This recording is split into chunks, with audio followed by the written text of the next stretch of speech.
Verbally Effective with Ina Esco is an interview-style podcast that intersects art, culture, politics, and entertainment with a Memphis focus. With producer Sana Marie. Each week, I'm joined by a featured guest with roots in Memphis. Verbally Effective delves into each guest's personal journey to uncover the incredible stories fueling their purpose, the highs and lows of their pursuits, and how through their passion, they are moving the culture forward. Be sure to follow Verbally Effective and Ina Esco on Instagram. Also, download the Verbally Effective podcast on SoundCloud, iTunes, and Google Play Music. Don't forget to check out the website and submit to be a guest at verballyeffective.com. Greetings, and welcome to another edition of the Verbally Effective Podcast. I am your host, your double E, Ina Esco. You know, this is the podcast that intersects art, culture, politics, entertainment with a Memphis focus. I want to send a huge shout out to the Consortium MMT for allowing me to pod in this space. And you know we got to talk about the merch. See, today I wore some merch. I have on the gold sweatshirt, the Verbally Effective. I don't want to say, it's not emoji. It's, Bitmoji, right? Okay. So this is online in gray and black and white. And we have some other styles as well. We have the Henry mask. You got your Henry mask? I do have my Henry mask. Yes, I'm going to show them the Henry mask. I need you to go online right now, ivymultimediamerch.com, and check it out. Also, Verbally Effective Tribe, please subscribe to the YouTube channel, Ina Esco. Also, we are trending and we are hot on all social media platforms. And I need you to subscribe to all podcasting platforms as well. Your Apples, your SoundClouds, your Amazon, all of them. I really feel like I'm rambling today because I'm so excited because we are instituting a new segment into the podcast. I know you guys love trending topics. So it's called Esco's Pop Talk, and you'll hear it when I say it in the conversation with my guest today. And speaking of my guest, I have with me one of my beautiful sorors. Her name is Dr. Chrisla Key. Now, let me tell you about this beautiful young lady. I met her a long time ago at an event in Memphis called Playdate Memphis. We're going to get all into how I met her during the combo, but she is a nurse practitioner. She's a professor. She is a mom of two, a wife, a creative. This lady has a lot going on, and we're going to get in her business today. Hi, Soror. Hello, Soror. How are you? I am well, thank you. How are you? I am good. I'm glad that you are joining me today. You know, we kind of been talking before the pod started, and I was like, remember when I first met you? Yes, at Playdate. How many years ago was that? Geez, it's 2022. It was about 11 years ago. Actually, 12 years ago. 12 years ago. 12 years ago. And for those that don't know what Playdate Memphis was, what was Playdate Memphis? You know what? It was a cool idea. Mm-hmm. I mean, folks all across the city would come together. We would play games, like legit games. Mm-hmm. Jenga, what do you call the limbo? The limbo. That was the musical fun chairs. musical chairs was that fun. was fun. There was another one. Was it merry-go-round when you sing Yeah. the song and you try to catch on? And they have all these little stations that you would play games at, and then there was like a main floor when you play games. And Ina was one of the hosts. Yes. Fun times. And you know what? That event really kind of brought, you know, your childhood experiences out into adulthood, right? It did. Like, that was so fun. But I remember I met you there, and your hubby was a major part of Playdate as well. Yes, he was a little hype man. He was a hype man. He was not my hubby at the time. He was not. He was not. He was just my friend. And so it's funny. People think we met at Playdate. I used to think that. Yes. I mean, you're not the only one. You're not by yourself. People felt like we met at Playdate, but we didn't. We were friends for 9 years before we started dating. And you know how some people say, that's my friend. But no, legit, like platonic friend, like friend, ace, boom, coon, friend. That's it. And then Playdate happened, and then bam, the romance began. No, not quite. Not quite. But I did enjoy hanging out with my homie at I Playdate. remember how y'all used to look at each other, and I'm like, But you know, other people saw it before we saw it. Well, I definitely lied. did. Other people saw it before I saw it because that Okay. joker saw it already. Okay. And that'll be another story for another day probably. But Okay, Sarah. You know what? Let's start at the beginning, Chrisla, because we have a lot to cover today. Okay. Where are you originally from? I'm originally from Jackson, Tennessee, the Jacktown. Now, my husband's from Jackson, Mississippi, so we have this ongoing debate on who's from where and all that. You know, who's the real Jacktown person. Jackson, Tennessee, but a military brat. And so we moved around a lot, but finally settled in Millington, Tennessee. Yes. And that's where I graduated high school. Yes. And from there, went to the Hills in Knoxville, Tennessee, where I attended University of Tennessee at Knoxville, got my bachelor's of science in nursing there, came back home to work as a nurse, and went back to school at University of Memphis. Shout out to Epsilon. My sorors over there at Memphis. EE. Yes. Wow. And got my master's, became a nurse practitioner. Then years went on, went back to school, got my doctorate in nursing practice, and then went back for a postdoctorate certificate. But I'm retired from school. Blessed assurance to all of you. Now, you scholars sure out have there. a lot of school. Like, let me ask you about that, because you are indeed a scholar. You know, it seems to me like most scholars are very focused and determined individuals. So, you know, that was your major originally at UT Knox, right? Mm-hmm. So why did you choose that field? Oh, funny. I knew at the age of 5.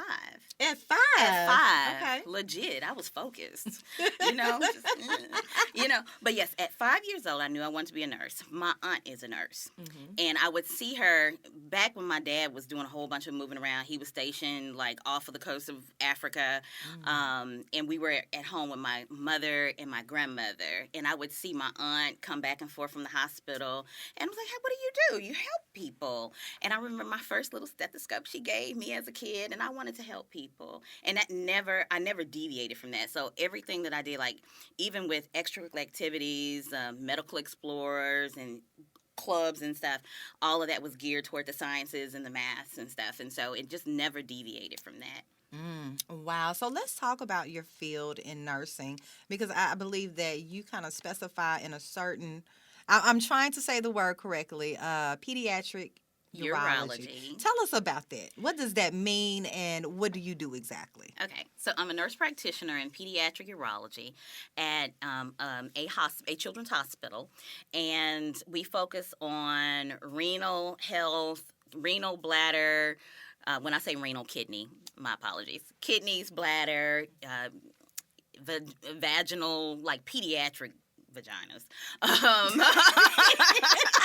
Not grown vaginas. Yeah, you grown folks can go to the grown people. Baby cooch. Okay. Penile health, testicular health. Legit, that's what we do. Right. And so, and it's so funny how I kind of just got into that little niche. It actually found me just because I'm a little OCD. And when I transitioned from the emergency department to outpatient, that particular clinic had a lot of criteria to get patients in. So they needed someone who's kind of like type A to kind of manage that. And that's kind of how I discovered it, and I fell in love with it. And when I went and became a nurse practitioner, that position was open, and voila, that's where I've been for the last...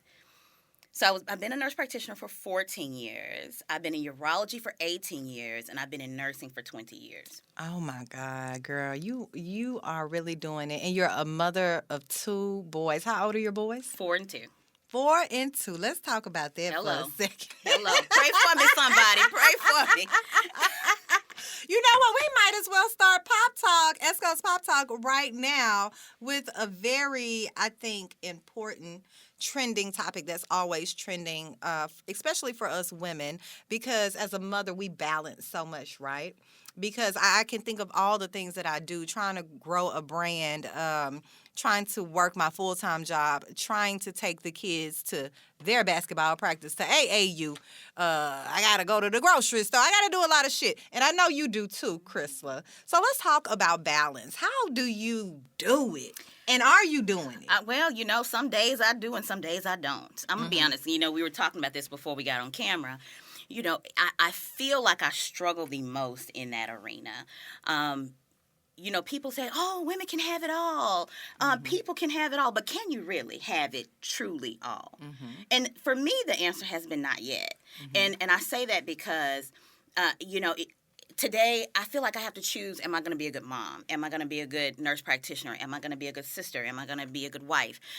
What am I going to be good at? Because there's only so many pieces of pie. Once that pie is gone, it's gone. And meanwhile, back on the ranch, where am I getting refilled? And so I don't think I do that well all the time, and I'm still trying to figure it out. And I feel like after that first kid, and you have 2 kids, so you kind of get this a little bit. So after that first kid, I felt like, okay, I nailed it down to what I thought was going to be something that was manageable. And then that second baby came and it all went. You know what, Chrisla? I think it's because you're at the second baby and just a 2-year difference, right? I think when they get a little older, it's gonna be a little bit easier. Is that what they say? But it's true. It is true. But the issues that you have are at a different level. Like you still got some of them same issues, but now you can handle them better, but they're a little bit more, I guess, complex because they're getting older, right? Right. So, that 4 and that 2-year-old are going to be more opinionated. They're going to ask a million questions. Yes, the why. And then they're black men. Yes. Right? And that complexes things. So it's funny that you mentioned that because especially with the BLM, Black Lives Matter movement, and, that was piled on top of the pandemic. That was a hot ticket topic, right? Things were tense. And some of my Caucasian colleagues and friends felt comfortable enough to have those crucial conversations with me. Right. They want to pick your brain. Yes. As a black woman. How did that go? Amazing. I welcome that. Going to University of Tennessee in Knoxville was a predominantly white school. And so I was accustomed to that. And so that doesn't bother me. I know some people, it bothers them. It doesn't bother me. Because I would rather them get the information from me versus their table of people that really don't know. But it's funny because I said we both have sons. One of my friends. We both have sons, and I said, there is a conversation that Terrell and I have to have with our children that you have never had to have with your son. Yeah. And that conversation is how to be a black man in America. Because I don't care how many degrees these boys have. I don't care how well I've named them, air quotes. They're still a black man. And when you see them, if they choose to be in their urban gear that day, are they a threat to you or are they not? When they get pulled over by the police, they cannot step out of the car and say, hey, sir, yes, what's going on? No, they cannot. They need to have those hands in 10 and 2. They better. If they have a permit to carry, they need to give them their license and their permit to carry at the same time. I am not a threat. My firearm is this, that, and the third. And so those are the conversations we were having at the time, which is just different parenting, and it brought out some very interesting thoughts. That particular friend welcomed the conversation and welcomed opportunities for us to have conversations with her son because she said, you have a perspective that we don't have as parents. Yeah. So wow, and that's where I'm at. My 16-year-old is driving. Oh my. So imagine when my son leaves the house. Ooh. I am like my anxiety is at 1,000,000. My nerves but the are more shot they do it, I will admit, the more that they do it, the more that they leave the house and drive away, it settles a little bit more because you know that they've had experience doing this. Okay, but then it's okay. I'm going to hang out with my friends. A car full of black boys, right? Then it's like it's starting back up. But yeah, I mean, we do have to have different conversations. Definitely. Yeah, they do. But circling back around to the balance, I'm still trying to figure it out. I don't win every day. I lose some days. Lately, I've been losing a lot. A couple weeks ago, my babies had COVID. Oh, how was that for the babies with COVID versus an adult? Same thing or no? My oldest, my 4-year-old, this is his second time having COVID. He had Delta and then he had what I presume is Omicron at this time. He had a day. This time he had a day of real icky feelings like sore throat, which he never has a sore throat, coughing, sneezing, and then he bounced back to himself. My little baby had fever. And I say little baby, he's 2.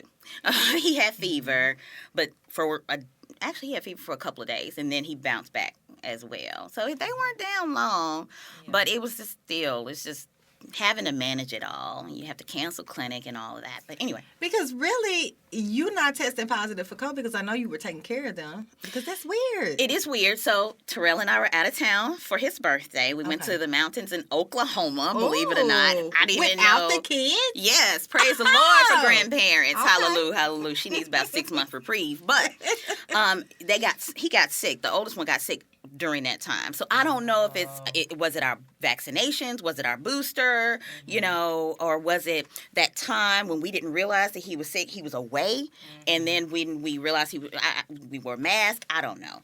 Yeah. It's hard to tell. But it is hard to tell. And with this pandemic going on, one thing for certain, it seems now there will not be another shutdown. Like life will go on. Life is going on with or without COVID. Yes.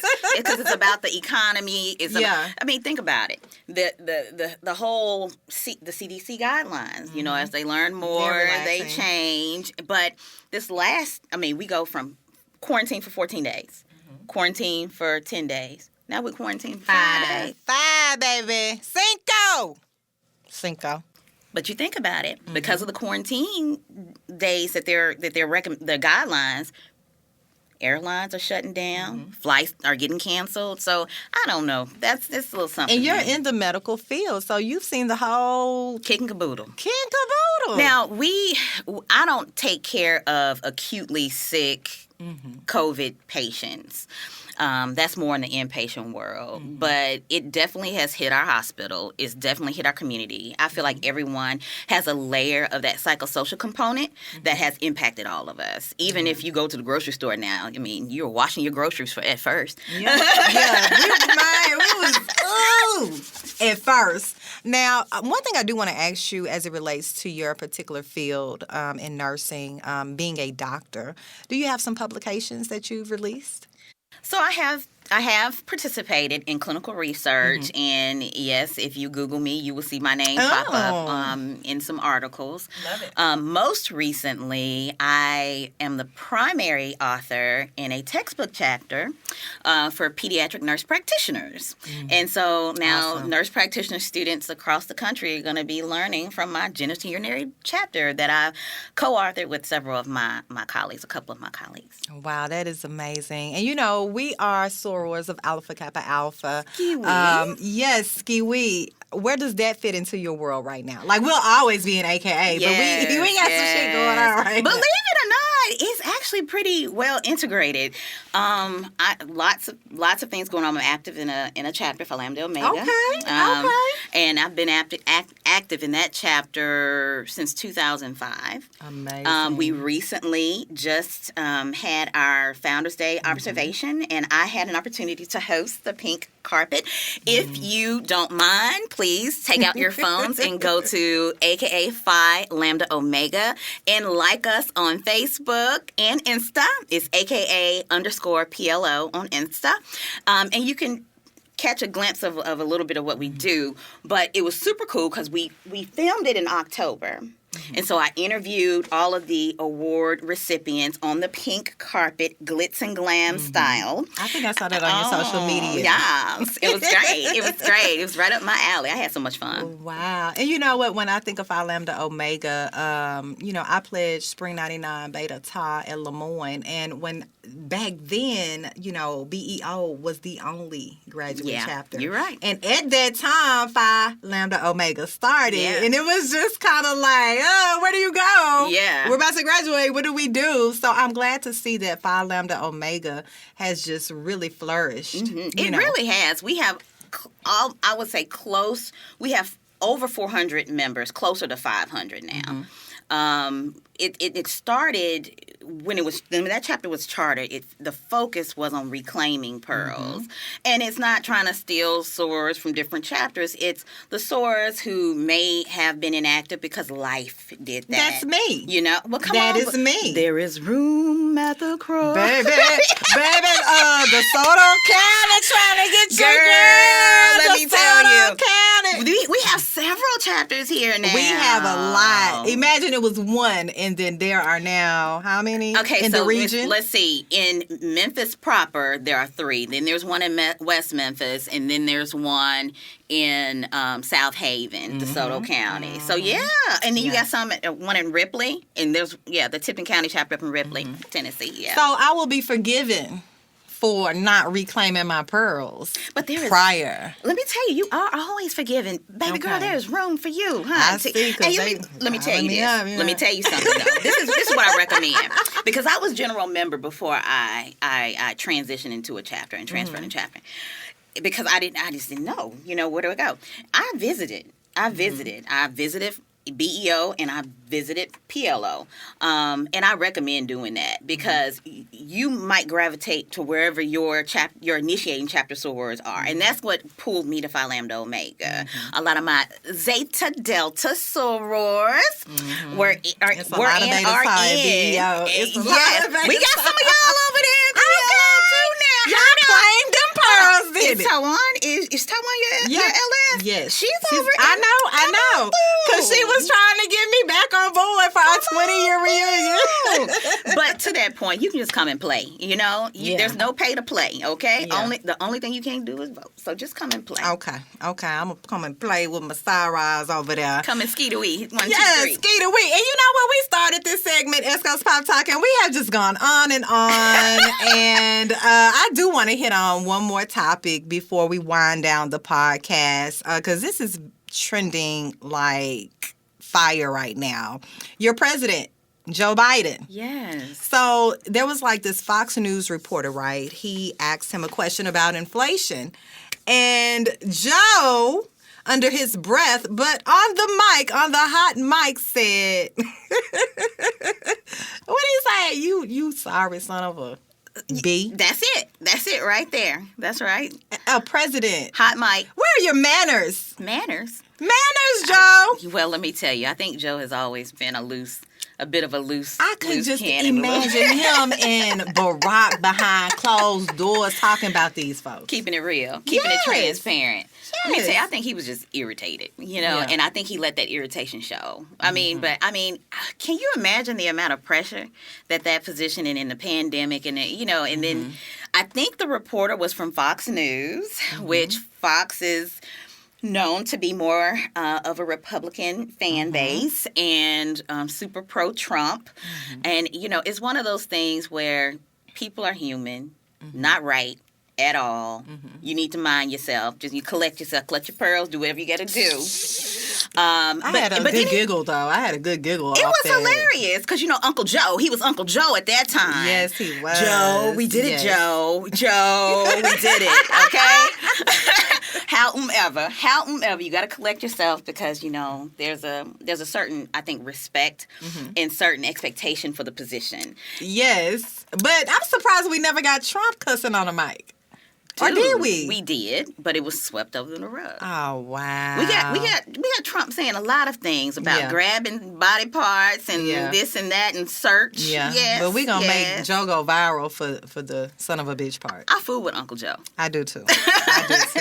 I do too. I voted for Uncle Joe. I'm okay saying it. You can pull my card. I voted for Uncle Joe. I did too. Now that wraps up Esco's Pop Talk on the trending topics. And before we wrap up, Soror, I do want to ask you about your creative side because you and your husband, you all had a whole family show. We sure did. In addition to other things that you all have done, let's talk about your creative side. So it's funny because when my husband and I got married, we were doing things, funny, crazy, kooky things anyway, and we would just video them and pop them up on Facebook. And I said, Terrell, we should have a page. And he was like, yeah, so we should do Keeping Up with Keys. He's like, and we should, KEY, that's another thing. Pull out your phones, go to Facebook, Keeping Up with the Keys. That's KEYping. Yes, it's a pun for all you educators out there, okay? Or on Instagram, Keeping Up with the Keys. On YouTube, Keeping Up. Y'all the original content creators. Oh, girl, let me tell you, I need a person for that, though. Like, I don't know how you do it. How do you keep the content going? I have plenty of content in my phone. We gonna talk. Hello. So anyway, So we started just pushing the content, and it was easy to push the content when we didn't have children.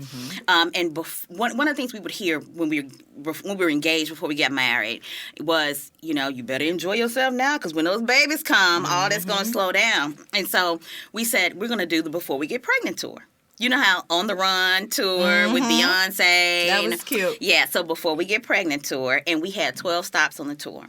Some domestic, some international. So we went to both of our homecomings. We went to Orange Beach. We went to Florida. We went to L.A. We went to. And what did you guys do when you were there? Did you just videotape your experiences there? Just experience. Okay. Yeah, we video documented our experiences. We had an opening. We had the meat of the content and the closing, and we spent New Year's in Sydney, Australia, because we won. We were on a game show here, and they came to Memphis at the Liberty Bowl, and we were on a game show with Neil Patrick Harris called The Best Time Ever, and won a trip to Sydney, Australia for New Year's. Went there, and then we went to Europe, and we had 3 stops in Europe on the Before We Get Pregnant tour. And so we video documented all of that. We started some traditions where every Halloween our family dresses up in costume, like full-on cosplay. You guys go full-on cosplay, and we're big on the Halloween pictures, big on the Christmas pictures, and all that content is on there. We did have a show with Shelby County Schools, Keeping Up with the Keys. I remember. Yes. And essentially, it just helped bring the viewers along. How do we navigate life? What are the highs? What are the lows? How do you figure that out? What are the fun things that we do? Terrell and I both, we've acted. We've acted in plays, commercials, skits and things of that nature. Most recently, I participated in a skit with Methodist for My Sister's Keeper event, talking about women's health, especially in the Black community. Worked with some phenomenal local artists. And so it's just keeping those things going helps to feed our souls. That makes us feel like ourselves, if that makes sense. But it does. We document all that. Both of you and Terrell, you guys are really talented. Do you think you'll get your kids involved into that? Gabe is already there, boo-boo. Let me tell you, for Halloween, we were, if you have children, you'll know this, Hotel Transylvania, and he was Frankenstein, and he was all in just total character. We used to before the children got involved. After we did our Halloween pictures, Halloween party that we would go to with the takeover, we would go into our local Walmart in full-on character and just be crazy. But yes. Girl, you need to be circulating that content on all platforms. Are you guys on TikTok? So we're not on. So I have a TikTok. I don't really use TikTok. Okay. Let me tell you, with my life, I need a person. I need a 20-something. I may be your person, though. Hello. We gonna talk. Let me lean on this shield for a second. Hello. Wow. I am so glad the Verbally Effective audience got to hear your story, Chrisla, today, because you are an amazing scholar. Oh, you're so kind. Amazing mother. Oh. And you're trying to get that balance together, and we all, as women, we go through that. So you will be just fine, I promise you. It's going to be hard. Nobody said it was going to be easy, right? Well, no, but inbox me if you got ideas. Okay. You heard what she said. Send some prayers, okay? Now, I want you to give everyone your information so they can keep up with Chrisla Key and the Keys. Okay. Well, of course, on Instagram, the best place to see everything is on our Keeping Up with Keys page. So that's Keeping Up with Keys. That's KEYping on Instagram as well as Facebook. On YouTube, it's Keeping Up, KEYpingup. I'm on LinkedIn for any professional requests or inquiries as Chrisla Key, and a bunch of alphabet soup behind my name that equates a lot of student loan kind of stuff. Lord. Biden didn't forgive you?